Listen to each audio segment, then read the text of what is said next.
اعوذ باللہ من الشیطان الرجیم بسم اللہ الرحمن الرحیم الحمد للہ رب العالمین والصلاة والسلام علی اشرف الانبیاء والمرسلین مبشرین ومنذرین للامم وختمهم بنبینا ورسولنا محمد مصطفیٰ صلی اللہ علیہ وآلہ وسلم اما بعد قال اللہ تعالی فی کتابہ المجید وفرقانہ الحمید شہر رمضان الذی انزل فیہ القرآن۔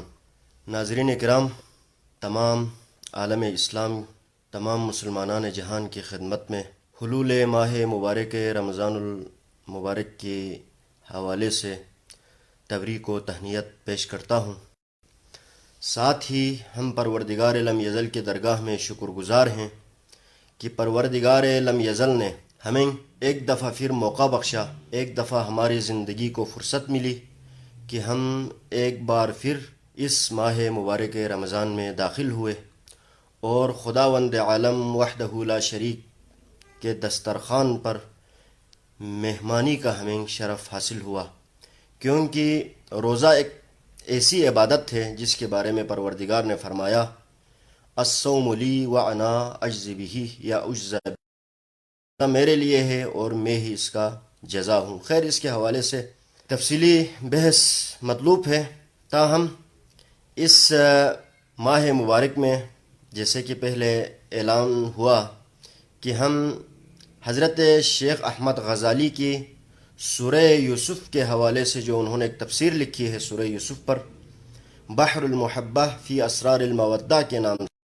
اس کتاب کو ہم بعنوان موضوع کے طور پر ہم نے منتخب کیا ہے، اور اسی کتاب کے ضمن میں ہم کچھ گزارشات آپ کی خدمت میں پیش کرنے کی کوشش کریں گے۔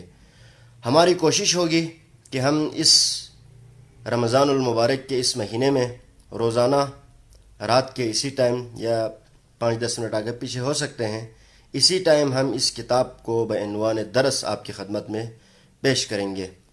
آج پہلا دن ہے، تو ہم کتاب کو شروع کرنے سے پہلے خود حضرت شیخ احمد غزالی کے بارے میں اور اس کتاب کے بارے میں کچھ گفتگو کرنا چاہیں گے۔ پہلا درس ہمارا انشاءاللہ شیخ احمد غزالی کے بارے میں اور کتاب بحر المحبہ فی اسرار المودہ کے نام پہ آج اس عنوان سے ہم مختصر گفتگو کریں گے۔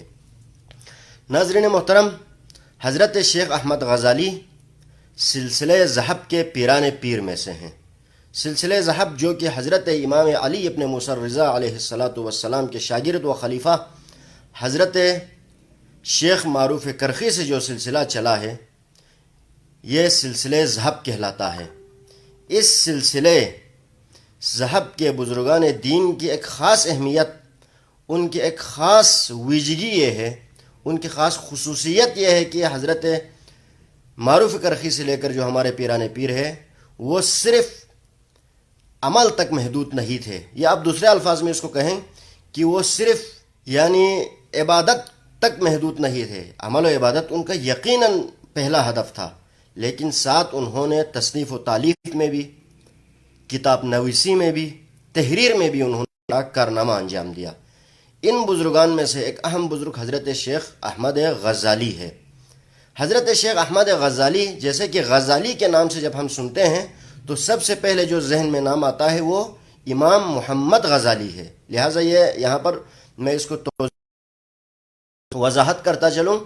ایک امام محمد غزالی جو ہمارے ہاں پاکستان میں بر صغیر و پاک و ہند میں بڑا مشہور ہے، فلسفی ہے، ان کے فلسفے کی کتابیں پڑھائی جاتی ہے، تحافۃ الفلسفہ، جس کو امام غزالی کا، یہ فقیہ تھے، فلسفی تھے، صوفی تھے۔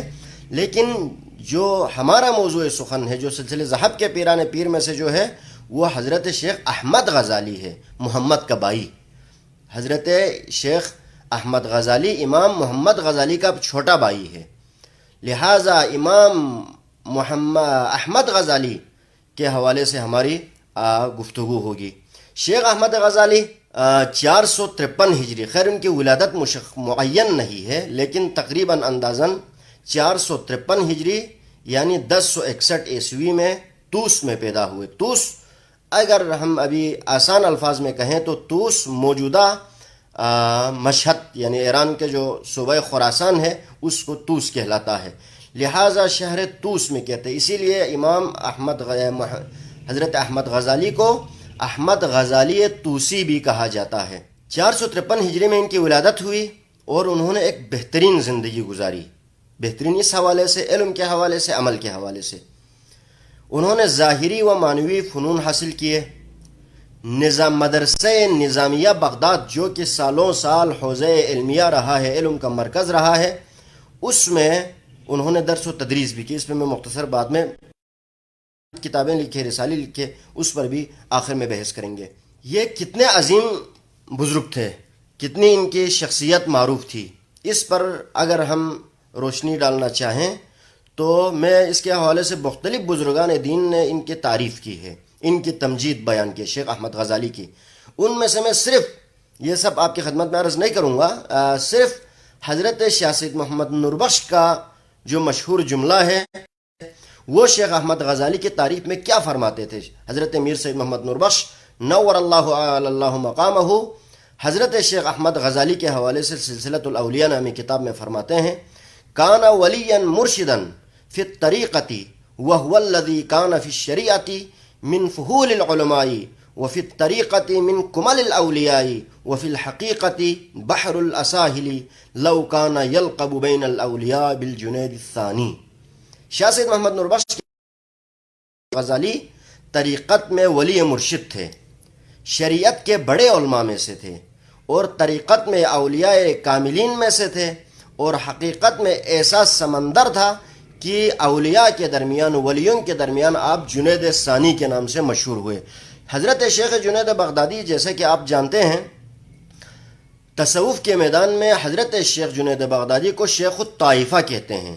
جس طرح شیخ الطائفہ و شیخ الرئیس کہتے ہیں، جس طرح فلسفے میں ابن سینا کو شیخ الرئیس کہا جاتا ہے، اسی طرح تصوف و عرفان میں شیخ جنید بغدادی کو شیخ الرئیس و شیخ الطائفہ کہتے ہیں. شاہ سید محمد نوربخش فرماتے ہیں کہ احمد غزالی جنید ثانی ہے، حضرت شیخ جنید بغدادی کا ثانی ہے. حضرت شیخ احمد غزالی کے والد جناب محمد اس کا نام تھا. محمد ایک فقیر اور نیک شخص تھے، اپنے معاشرے میں بڑا بزرگ طور پر سمجھا جاتے، کوئی عالم نہیں تھے، کوئی بڑے ولی نہیں تھے، لیکن متدین دیندار انسان تھے. اسی بنا پر حضرت شیخ احمد غزالی کے والد جناب محمد کے بارے میں مشہور ہے کہ وہ کسی دن ایک مجلس میں بیٹھے تھے تو ایک فقیہ سے بڑے متاثر ہوئے. علم فقہ پڑھا رہے تھے ایک فقیہ، ایک عالم، ان سے بڑے متاثر ہوئے، ان کو بہت اچھا لگا. انہوں نے دعا کی، پروردگار مجھے ایک فقیہ بیٹا عطا کرے. تو خدا نے ان کو امام محمد غزالی کی شکل میں ایک بیٹا دیا. لیکن کہتے ہیں ایک دن کسی واعظ کے محفل میں بیٹھے، ایک بندہ واعظ و نصیحت فرما رہے تھے، تبلیغ کر رہے تھے، ان کو بہت پسند آیا، ان کے دل کو بھا لیا. تو انہوں نے دعا کی، پروردگار مجھے ایک واعظ بیٹا عطا کر. اس کے تو پروردگار نے اس کی دعا قبول کی اور احمد غزالی عطا کی. لیکن افسوس کی بات یہ ہے کہ انہوں نے محمد غزالی اور احمد غزالی کے والد محترم نے اپنے دونوں بیٹوں کو بحیثیت فقیہ سکے، یعنی ان کی وفات جلدی ہو گئی.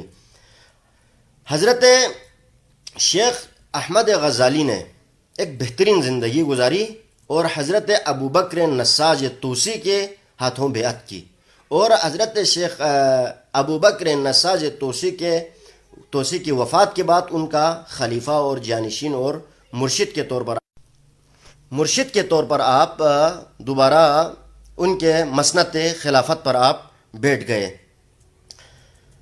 آپ کے مشہور استادوں میں سے احمد رادکانی طوسی، امام محمد غزالی، شیخ ابو بکر نساجی، شیخ ابو علی فارمدی مشہور ہیں.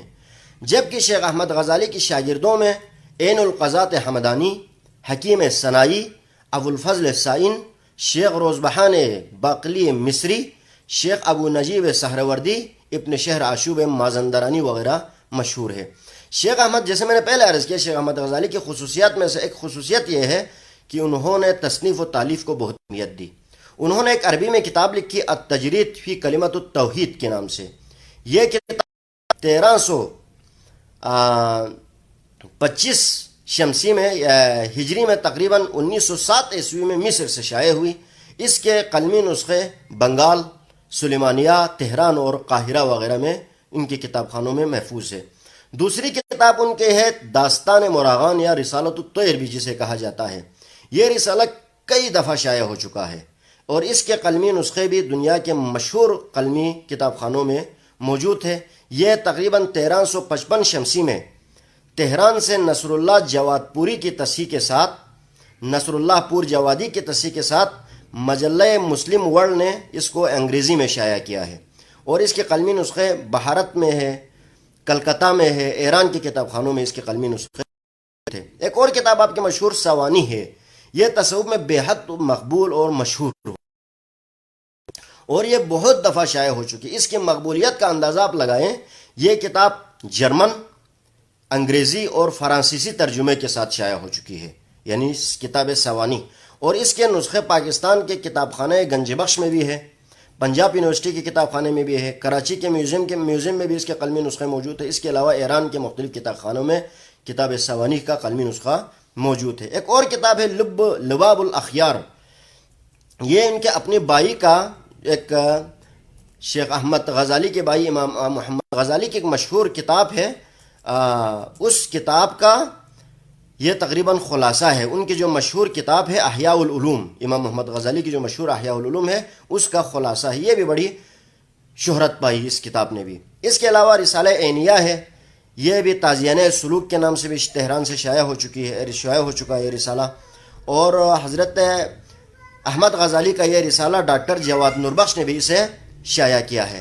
اس کے علاوہ جو ابھی حضرت شیخ احمد غزالی نے ایک بہترین زندگی گزاری، مدرسہ نظامیہ میں آپ نے درس و تدریس کیا اور تقریباً 517 ہجری یعنی 1122 عیسوی میں آپ ایران کے شہر قزوین میں وفات پائے اور آپ کا مقبرہ، آپ کا آستانہ اس وقت ایران کے شہر قزوین میں واقع ہیں۔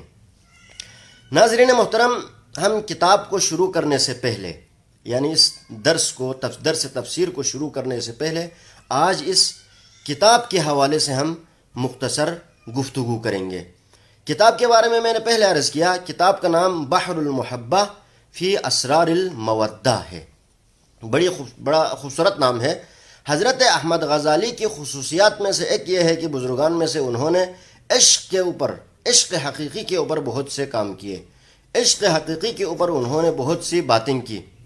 لہٰذا شیخ احمد غزالی نے عشق اور محبت کے بارے میں بہت سی باتیں کی۔ شاید یہی وجہ ہے سورہ یوسف کے قرآن میں عشق حقیقی کے معارف سورہ یوسف میں بیان ہوئے ہیں، اسی لیے انہوں نے مناسب سمجھا کہ اس کتاب کے اوپر، سورہ یوسف کے اوپر ایک تفسیر لکھا جائے۔